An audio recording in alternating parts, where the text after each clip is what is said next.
नमस्कार दोस्तों, आप सभी का द बिग ट्रेडर पे स्वागत है। आप सभी को पता है कि बीएसएफ एससीसीएम का एग्जामिनेशन जल्दी हो सकता है, मगर अभी कोई पर्टिकुलर डेट नहीं आई है, कोई फिक्स डेट नहीं आई है, मगर एग्जाम तो होगा।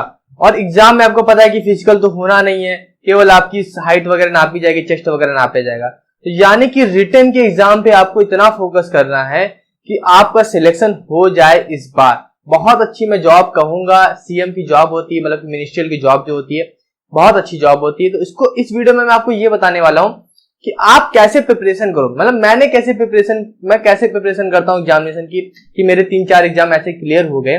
तो मैं आपको बताने वाला हूं कि आप कैसे सोचे, अपनी मेंटेलिटी कैसे सेट करें, कैसे स्ट्रेटेजी बनाएं, और ताकि आपका एग्जामिनेशन क्लियर हो जाए। तो इस वीडियो को ध्यान से जरूर देखना। इंस्टाग्राम पे मुझे फॉलो नहीं किया, इंस्टाग्राम फॉलो कर लेना, टेलीग्राम चैनल से जुड़ जाना, चैनल को सब्सक्राइब भी कर लेना। चलते हैं वीडियो स्टार्ट करते हैं। पहले मैं आपको बता दूं, सिलेबस के बारे में आपको पता ही होगा। तो सबसे पहले आप एक काम ये करना, कोई भी एग्जाम की तैयारी से करने से पहले आपको सिलेबस का पता होना चाहिए कि एग्जाम में आपसे पूछेगा क्या। तो आप जाना, टेलीग्राम चैनल पे भी हमारे सिलेबस पड़ा हुआ है, वहां से देख सकते हैं, या फिर मैं फिर से अपलोड कर दूंगा टेलीग्राम पे। वहां से जाके आप सबसे पहले सिलेबस को देखना। और सबसे मेन बात ये आपको बता दूं कि 100 नंबर का पेपर है, 100 क्वेश्चन आएंगे, और ऑफलाइन एग्जामिनेशन बोल दिया गया है कि ओएमआर सीट पे होगा। तो ऑफलाइन एग्जामिनेशन की बात सबसे अच्छी क्या होती है कि आप क्वेश्चन को स्किप कर सकते हो, मतलब आगे जा सकते हो, पीछे जा सकते हो, बहुत आसानी से जा सकते हो। तो अब मैं आपको ये बताने वाला हूं कि आपको करना क्या है। जैसे सबसे पहले आप एक चीज ये सोच लीजिएगा कि ये जो पेपर है ये 100 नंबर का नहीं है, ये पेपर है 80 नंबर का। मैं क्यों 80 नंबर का बोल रहा हूं कि जो पांचवा आपका सब्जेक्ट है क्लरिकल एप्टीट्यूड,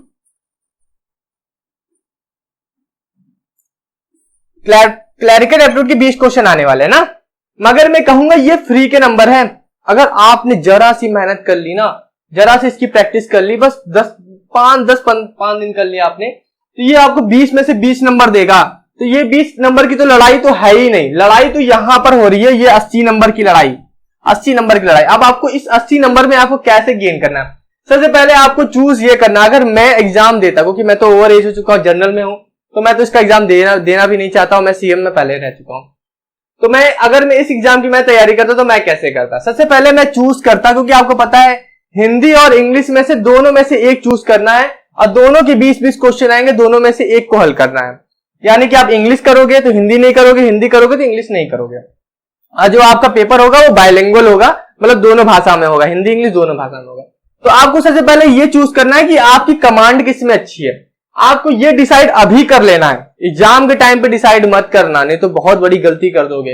अभी ये डिसाइड कर लो कि आपको हिंदी का पेपर देना है या इंग्लिश का पेपर देना है। अगर आपकी इंग्लिश अच्छी है, इंग्लिश मीडियम से पढ़े हुए हो, सब कुछ ग्रामर वगैरह आता है, narration, direct indirect, subject verb agreement वगैरह, वोकैब अच्छी है आपकी, तो आप इंग्लिश में पेपर दो, इंग्लिश चूज करो, इंग्लिश सब्जेक्ट चूज करो। अगर आपकी इंग्लिश में कहीं पर भी आपको वीकनेस लग रही है ना, तो आप हिंदी चूज करो। हिंदी हमारी नेटिव है, मतलब की मातृभाषा है, आप इसमें जल्दी, मतलब इसको आसानी से कर सकते हो। अगर इसके विलोम शब्द भी आएंगे, पर्यायवाची भी आएंगे, तो आप एक तरह से कर सकते हो। तो मैं आपको बोलूंगा अगर आप कंफर्टेबल हो इंग्लिश में तभी इंग्लिश चूज करना, वरना इंग्लिश चूज मत करना। तो 20 क्वेश्चन आप यहां से तो कर ही लो।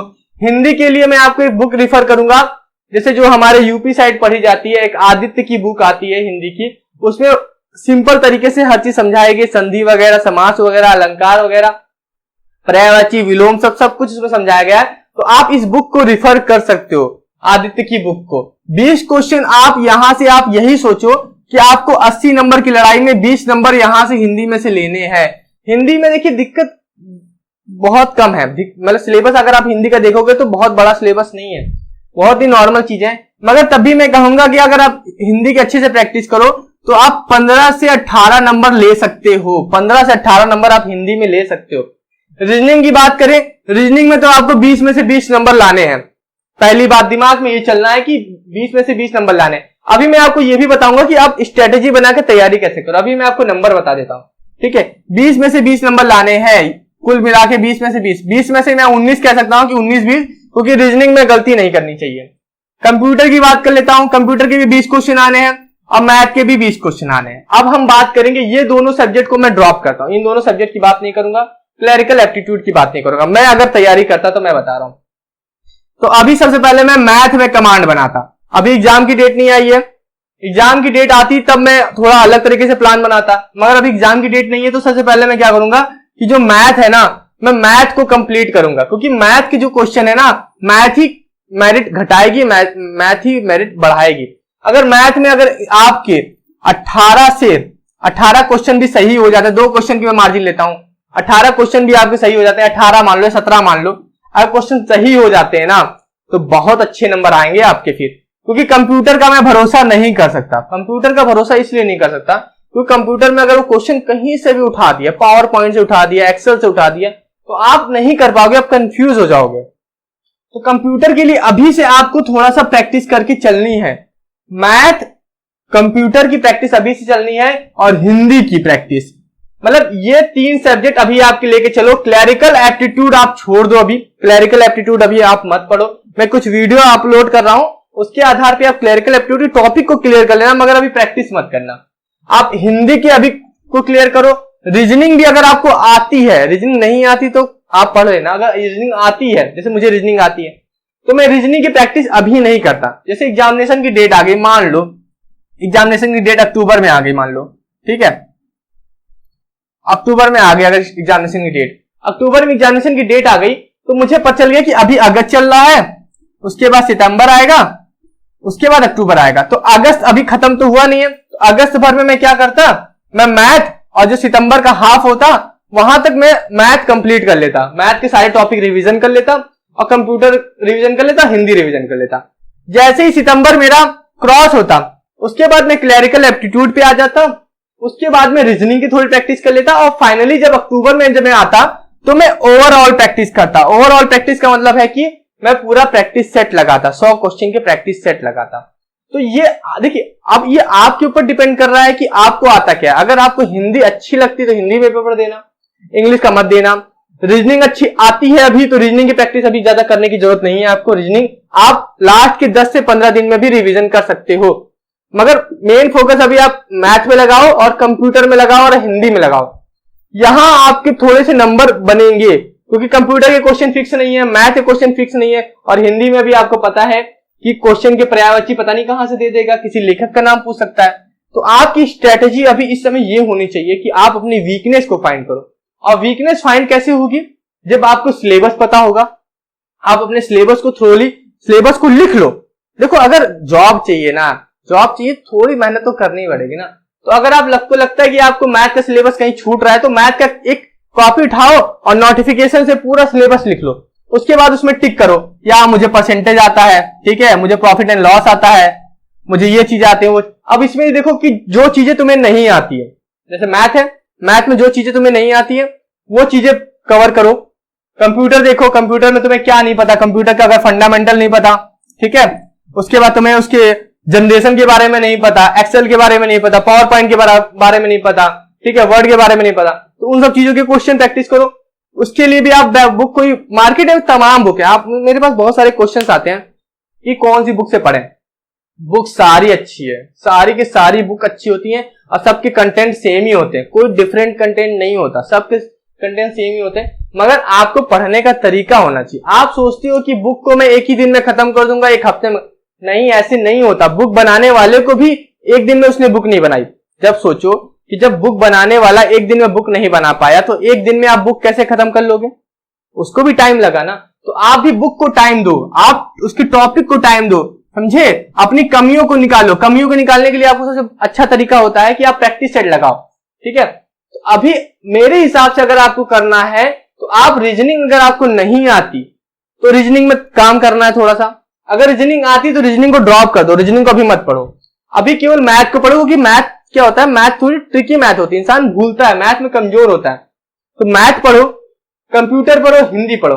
रीजनिंग और क्लरिकल एप्टीट्यूड जैसे ही आपकी एग्जामिनेशन डेट आएगी उसके हिसाब से एक नया टाइम टेबल बना के हम उसको सेट कर लेंगे, मगर अभी आप फोकस इस पे करो, ठीक है। बुक सारी अच्छी है, सारी बुक अच्छी होती है, कोई भी बुक में कोई भी दिक्कत नहीं है, कंटेंट सबके होते हैं। बस आपको मैं यही रिक्वेस्ट करूंगा, बार बार यही बोल रहा हूं, रिपीट कर रहा हूं कि सिलेबस को एक बार रट लो, सिलेबस को रट लो, सिलेबस को लिख लो, जहां भी पढ़ते हो, जहां बैठते हो वहां लिख लो। और सबसे मेन बात, सबसे अच्छी बात क्या है कि आपको जीके जीएस नहीं आनी, जीके और आपका जीएस और आपका जीए इस तरह से आपको कुछ आना ही नहीं है, यानी हिस्ट्री, जियोग्राफी, करंट अफेयर वगैरह कुछ तो आना ही नहीं है। तो आपको सबसे अच्छी बात यही होगी कि कंपटीशन आपका बस इधर है और आपको एक फिक्स सिलेबस मिल गया, क्योंकि इसमें फिक्स सिलेबस है नहीं, इसमें और भी ज्यादा पढ़ना पड़ जाता। यहां पर आपको पढ़ना कम है, तो आप अब ये कोशिश करो कि 20 नंबर तो इसको छोड़ दो, 80 नंबर में आप कितना नंबर ला सकते हो। अगर 80 नंबर में आपने अगर 65 प्लस नंबर ले आए, ठीक है, 65 प्लस नंबर ले आए आप ना, तो बहुत अच्छा स्कोर होगा, बहुत अच्छा स्कोर होगा। क्योंकि फिजिकल नहीं है, कंपटीशन बहुत ज्यादा हो गया है, ठीक है। अगर फिजिकल होता तो फिजिकल में लड़के छट जाते, मगर आप जान ही रहे हो फिजिकल नहीं है, केवल हाइट वगैरह नापेंगे, तो कंपटीशन तो है ही। और इन्होंने बोल ही दिया है कि हम ज्यादा गुना लोगों को बुलाएंगे नहीं। तो आप देख लो, आप समझो, अगर आपको जॉब चाहिए तो आपको देखना पड़ेगा कि कंपटीशन किस हिसाब का कंपटीशन है, और उसी हिसाब के कंपटीशन से आपको उतरना पड़ेगा, ठीक है। अभी आपको पता ही है कि मेरा जब हुआ था एग्जामिनेशन, तो टोटल आपको पता है कि 200 कुछ सीट थी, मतलब लमसम कुछ सीट थी, और टोटल डायरेक्ट एंट्री में 158 सीट थी। और 158 से मैं जो यहाँ प्रयागराज में रहता हूँ, प्रयागराज से मैं केवल सिंगल बंदा हूं मैं वहां पर जो सिलेक्ट हुआ जब मैं सीसीएम में। तो आप ये सोचो यार कि सिंगल बंदा हूं तो मेरे सोचने का तरीका कुछ अलग होगा, तभी मैं यहाँ पर आ रखा हूं। मेरे सोचने का, पढ़ने का तरीका कुछ अलग है, तो मैं उसी तरीके से आपको बता रहा हूं कि आप इस तरह से पढ़ो, अपनी वीकनेस को फाइंड करो, कहां वो वीकनेस, उसको स्ट्रांग करो, और जो स्ट्रांग पॉइंट है उसको हम 15 दिन, लास्ट के दिनों में हम उसको और अच्छे से रिवीजन करके स्ट्रांग कर लेंगे। मगर लास्ट के दिन पे अगर अपनी वीकनेस पे काम करोगे ना, तो आपको दिक्कत हो जाएगी, आप अपनी वीकनेस के चक्कर में परेशान हो जाओगे, और मतलब होता है ना, प्रेशर में आ जाओगे, डिप्रेशन में आ जाओगे कि यार कैसे तैयार करें, हो ही नहीं रहा, कंप्लीट ही नहीं हो पा रहा। तो अभी के समय को आप थोड़ा यूटिलाइज करो, ठीक है, आप अपने काम करो उस पे और चीजें करो। स्ट्रेटेजी बस यही है कि आपको देखना है कि आपकी वीकनेस क्या है, आपका स्ट्रांग क्या है, और कोई भी स्ट्रेटेजी नहीं होती, कोई भी आपको ये नहीं बता देगा कि ये करो और ऐसे सिलेक्शन हो जाएगा। क्योंकि हर इंसान की मेंटेलिटी, हर इंसान की एजुकेशन, हर की कैपेबिलिटी, एलिजिबिलिटी सबकी अलग है। तो आप कैसे एक ही रास्ते पे कैसे सबको चला सकते हो? नहीं चला सकते ना। मेरे सोचने की क्षमता अलग है, मेरे याद करने की क्षमता अलग है, किसी और की याद करने की क्षमता अलग होती है। किसी को मतलब कोई इंसान पढ़ता है, एक बार में उसको याद होता है, कोई 10 बार पढ़ता था उसको याद होता है। तो हर इंसान के लिए रास्ता अलग है, मगर मंजिल एक ही है। मंजिल आपकी बस एक ही है कि आपको इस बार बीएसएफ पार करना है, बीएसएफ एसएससीएम पार करना है, या एसआई स्टेनो की भी सेम ही सिलेबस है, तो पार करना है। तो मेहनत ही मांग रहा हूं, ज्यादा कुछ नहीं। मैं तो यही चाहता हूं कि मेरे चैनल से जो जुड़े हैं ज्यादा से ज्यादा लोग सिलेक्ट हो सके, क्योंकि मैं जिस तरह से आपको चीजें बता रहा हूं, एनालिसिस करके बता रहा हूं, चीजें बता रहा हूं, ताकि आपकी हेल्प हो सके और आपको कोई भी डाउट ना रहे। तो अगर वीडियो अच्छी लगती है, वीडियो को लाइक किया करो, दोस्तों के साथ शेयर किया करो, ठीक है। चैनल पर नया हो तो सब्सक्राइब किया करो। अभी के लिए अलविदा, मिलते हैं नेक्स्ट वीडियो में। Thank you so much.